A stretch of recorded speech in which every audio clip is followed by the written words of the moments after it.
जय जिनेन्द्र। आज का मेरा सब्जेक्ट है प्रतीकों की जीवन में उपयोगिता। एक छोटी सी लकड़ी मकान में सहयोग देती है। एक छोटा सा दीपक अंधकार को मिटाकर प्रकाश फैलाता है।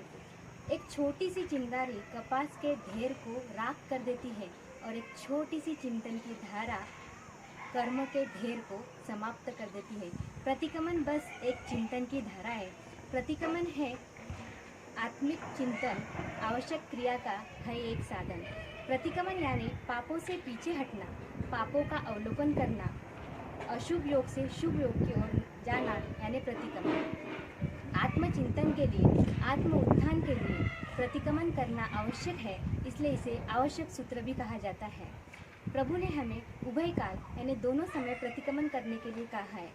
दिन भर किए दोषों को देखने के लिए, उनका प्रायश्चित करने के लिए संध्या के समय प्रतिक्रमण करना चाहिए और रात्रि में, चाहे स्वप्न में भी क्यों ना हमने कोई गलतियाँ की हो, कोई किसी को बुरा माना हो, उसके लिए, उसके प्रायश्चित के लिए सूर्योदय से पूर्व प्रतिक्रमण करने के लिए प्रभु ने कहा है।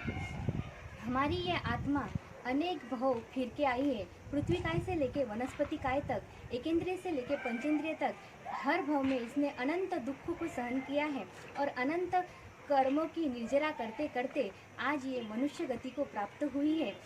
यह मनुष्य गति ही एकमात्र ऐसी गति है जिसमें हम अपने आत्मा का उत्थान कर सकते हैं, अपने आत्मा को मोक्ष के अंतिम लक्ष्य तक पहुंचा सकते हैं। आज हम सब लोग कोरोना के महामारी से जूझ रहे हैं, लेकिन कभी सोचा है कि हमारी आत्मा अनंत वर्षों से, अनेक कालों से कषायों की, 18 पापस्थानों की, 18 पापों की इन वायरस से जूझ रही है। ज़रूरत है इस आत्मा को सैनिटाइज करने की, ज़रूरत है इस आत्मा को वॉश करने की और ज़रूरत है इस आत्मा का शरीर से डिस्टेंस मेंटेन करने की। और इन सब को करती है एक ही क्रिया, वो है प्रतिक्रमण।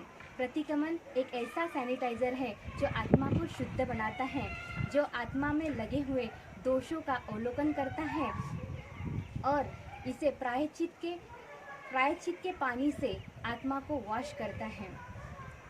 प्रभु ने हमें 5 प्रकार के प्रतिक्रमण बताए हैं। मिथ्यात्व का प्रतिक्रमण, अवरत का प्रतिक्रमण, प्रमाद का प्रतिक्रमण, कषाय का प्रतिक्रमण और अशुभ योग का प्रतिक्रमण। मिथ्यात्व के प्रतिक्रमण से हमें मिथ्यात्व दर्शन शल्य जो 18 पापस्थान में सबसे बड़ा है उसके बारे में समझता है और हम सम्यकत्व को प्राप्त करते हैं। अव्रत का प्रतिक्रमण यानी व्रत नहीं करना। पापों को अगर रोकना है तो व्रत करना जरूरी होता है और अव्रत के प्रतिक्रमण से हमें व्रत करने की प्रेरणा मिलती है, जिससे हम श्रावक से अगले गुणस्थान में पहुंच सकते हैं और हमारे अंतिम लक्ष्य को प्राप्त कर सकते हैं। तीसरा है प्रमाद का प्रतिक्रमण। प्रमाद यानी धर्म कार्य में विलंब करना। समयम गोयम मापमायम, ये भगवान ने उत्तराध्याय सूत्र के 10वें अध्याय में कहा है कि हे गौतम, तुम समय मात्र ही प्रमाद मत करो। ये बात श्रावक को भी उतनी ही लागू होती है। 4 दिन की जिंदगी बाद में काली रात है, जाना सबको एक दिन, रहने की झूठी बात है। इसलिए हमें समय का सदुपयोग की बात प्रमाद के प्रतिक्रमण से समझ में आती है। चौथा है कषाय का प्रतिक्रमण। मनुष्य के जीवन में जितने भी दुख है, ट्रेस है, उन सब का एक ही रीज़न है, यानी 4 कषाय। अगर मनुष्य 4 कषाय को जीत लेता है तो जिंदगी में से सारे दुख, टेंशन, स्ट्रेस खत्म हो जाते हैं।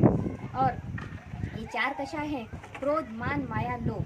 क्रोध को जीतकर मनुष्य क्षमाशील बनता है, मान को जीतकर मनुष्य सरल स्वभाव का बनता है, माया को जीतकर मनुष्य के स्वभाव में कोमलता आती है और लोभ को जीतकर मनुष्य के जीवन में संतुष्टि ही संतुष्टि आती है।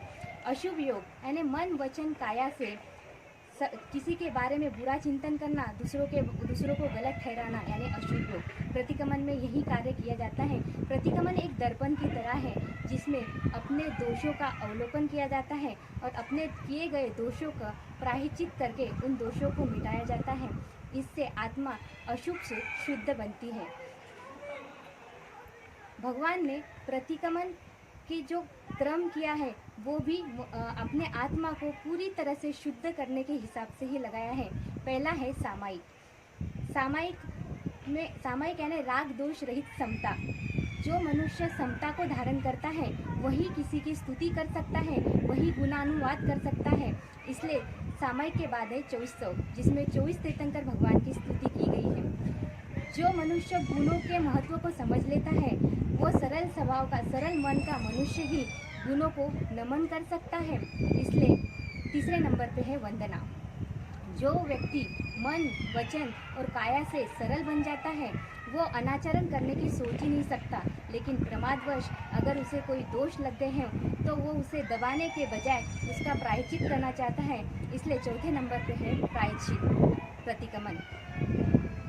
लगे हुए दोषों को निहारने का और उसको हटाने के लिए कार्योत्सक करना जरूरी होता है, और शरीर को